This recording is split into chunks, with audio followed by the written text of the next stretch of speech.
এটা আপনারা নিজেরাও চিন্তা করছেন।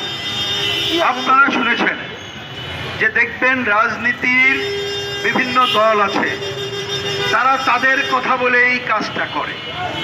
আবার এখানে নানা ধরনের গোষ্ঠী আছে, তারা তাদের কাজ করে। আমরাও বিভিন্ন সময় আমাদের দায়িত্ববোধ থেকে আমাদের কথা বলি। আজকে আমরা এখানে কেন সমবেত হয়েছি আমাদের ব্যানারে দেখেছেন। প্রথমত, বাংলাদেশে এই বিরাট গণঅভ্যুত্থানের পর যে মব শুরু হয়েছিল, সেই মব এখনো দূর হয় নাই, বরঞ্চ নগ্ন রূপ নিয়েছে। আপনাদের মনে আছে, ঘটনার পর পর আমাদের পুলিশের স্টেশন চালিয়ে দেওয়া হলো। কদিন পরেই না প্রায় সাথে সাথে বেগম রোকেয়ার মুখে চুনকালি দেওয়া হলো। এক সময়ের মুক্তিযোদ্ধা মনিউদ্দিন খান বাদলের কবরেও হামলা চালানো হলো। আর রাস্তাঘাটে তো মব আছেই। তাহলে ইউনূস সাহেব তখন কি করলেন? আপনারা কেউ প্রশ্ন করতে পারেন আপনারা কি করেছেন? পরিষ্কার করে বলি, 5ই আগস্টই সন্ধ্যায় আমরা বামপন্থীরা বলেছিলাম গণঅভ্যুত্থান ঠিক আছে, কিন্তু মুক্তিযুদ্ধ ইতিহাস ঐতিহ্য, এর উপরে কোনো হামলা চলবে না, কোনো মব চলবে না। এই মব এখনো চলছে। আমাদের পরিষ্কার বক্তব্য, সরকার না চাইলে এ ধরনের ঘটনা ঘটতে পারে না। নেপালের কথা শুনলেন না?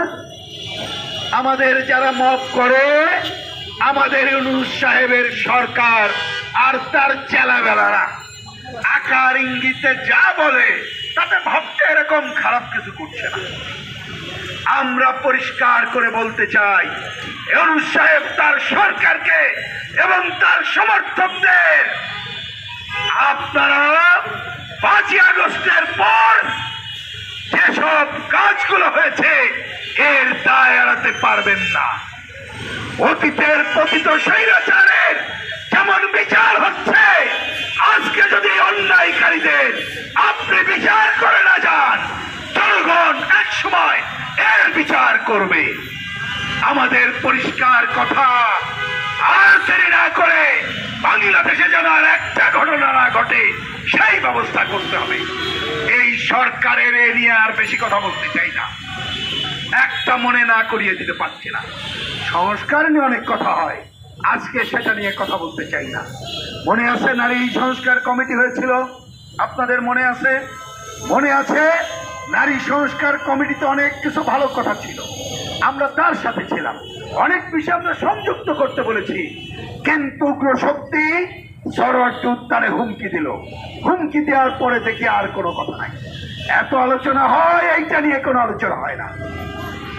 এত কথা বলা হয়, বাংলাদেশের মানুষের জন্য তো আগে দরকার সবার কাজের বিষয়, আগে দরকার ন্যূনতম মজুরি নিশ্চিত করা, আগে দরকার কৃষক সে যাতে ঠিক মতো তার ফসল ফলাতে পারে, উৎপাদন খরচ কমে, আর সে যাতে বাজারজাতকরণ করতে পারে। শুনেছেন এটা নিয়ে কোনো আলোচনা হয় ভাই? কোনো আলোচনা হয় না। আমরা তাই তৃতীয় বলেছি, সব কথার আমাদের দিক থেকে প্রধান কথা হলো শ্রমজীবী মেহনতি মানুষের স্বার্থ রক্ষা করতে হবে। ইপিজেডে গুলি হবে কেন? কেন এখনো কলকারখানার শ্রমিকরা রাস্তায় থাকবে? কেন কলকারখানা বন্ধ হবে? অনেকের মাজায় দড়ি পড়ে, বেতন বকেয়া দেয় না। কোন মালিকের মাজায় দড়ি পড়েছে ভাই? নাম বলতে পারবেন? পড়ে নাই। তার মানে প্রকারান্তরে ওরা তাদের স্বার্থ রক্ষা করছে। আমরা বলি অনতি বিলম্বে যে কয়দিন আছেন শ্রমজীবী মেহনতি মানুষের স্বার্থ দেখেন। আমরা 3 নম্বর দাবিতে আজকে সমবেত হয়েছি। আমরা জানি মার্কিন সাম্রাজ্যবাদ তার নিজস্ব স্বার্থের নজরের দিকে অনেকদিন ধরে